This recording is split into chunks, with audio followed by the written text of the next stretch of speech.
In the red corner, we've got the overly emotional, benefit-driven, impulse buying, often imitated but never replicated B2C marketing. And in the blue corner, we've got the highly rational but oh so boring, features-driven, logical, and rational but takes forever to make a decision, B2B marketing. Both have a time and a place, and that time and place is here and now. So let's get to it. Hey there, my name is Erhart and welcome to the Modern Marketing Show, where we help you make marketing that matters. So if you're interested in learning about the latest and greatest marketing strategies, tools, tips, tricks, and tactics, well, you may want to consider subscribing and hitting that little notification bell. Now, before we dive into the meat and potatoes about B2B versus B2C, we need to make sure that we're operating from the same definition. So let's quickly cover that first. First up is B2B, or business to business. Now, this is a business that operates by selling its products to other businesses. Kind of self-explanatory. And the same thing pretty much goes for B2C, or business to consumer, which is a business that operates by selling its products or services directly to consumers. Now, when I first got started in marketing, I got to learn all about the B2C market first. This is what most people think about when they see an ad on TV, or hear something on the radio, or see something online. My introduction to B2B marketing, however, came from one of the worst places possible to learn about it.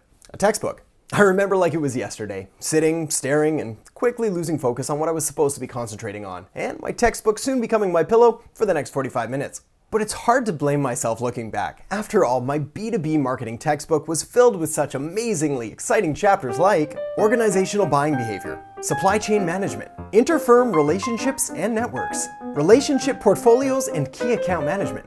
And who could ever forget the classic, segmenting the business market and estimating segment demand. I remember thinking to myself, what is this stuff? At the point I was taking this class, I'd already been studying marketing for years, had built a successful agency, and was already consulting some of the best and brightest minds in marketing from all over the world.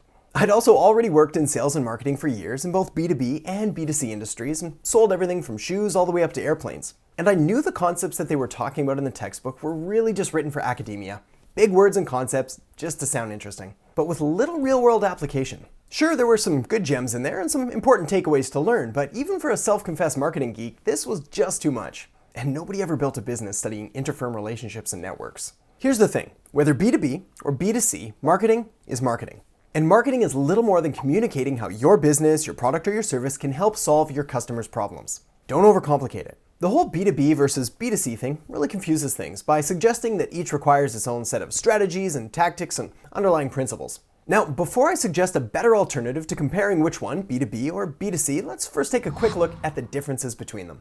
Now, business-to-business industries typically have the following traits in common. They have fewer customers, larger orders, higher value orders, longer decision time, and in general, a longer relationship is formed. B2C businesses, on the other hand, typically have more customers, smaller orders, lower value orders, shorter decision times, and a shorter or transactional relationship time. Now, obviously there are exceptions to the rule, like in some cases, B2B businesses might have smaller priced items, and some B2C businesses might have higher priced items, but in general, the criteria work pretty darn well.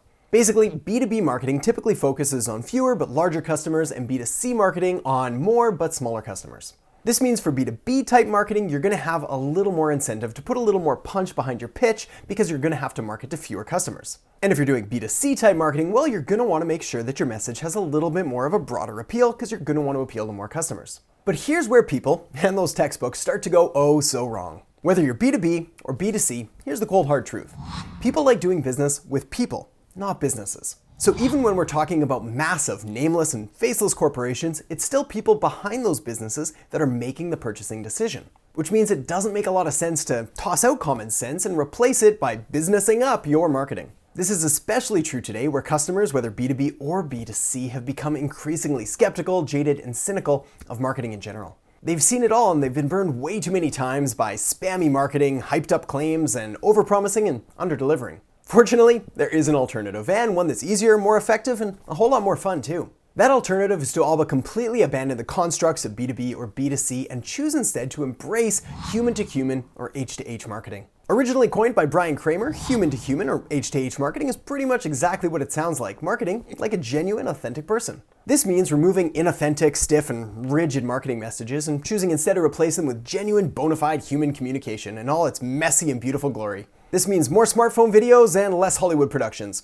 Oh hey there! More conversational style email marketing and less totally personality devoid business talk. It means completely eliminating words like synergy from all of your marketing and replacing them instead with words that people actually use, maybe like cooperation or working together. It means actually caring about the person on the other end of the call or the email or the social media post. And it means not treating customers like products or assets or a means to an end, but rather the end itself. But above all, it means being human and seeking to serve people in the best way that you can. And when you do this with good intentions, because you really can't fake this stuff, well, a funny thing starts to happen.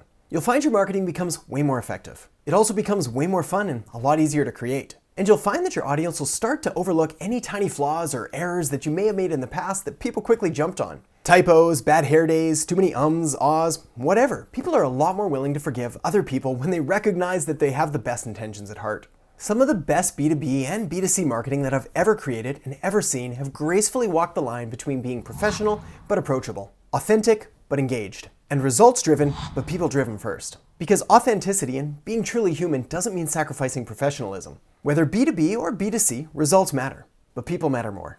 Alright, so thanks so much for watching. I hope you enjoyed the episode. If so, make sure to give it a thumbs up, subscribe to the channel, and if you have any comments or questions about this episode, make sure to leave them in the comment section below. Also, for more great marketing strategies, tools, tips, tricks, and tactics, make sure to head over to AdamErhart.com, which is packed full of all sorts of different resources and articles and videos to really help take your business and your marketing to the next level and way beyond that. So thanks so much for watching, and I'll catch you next time on The Modern Marketing Show.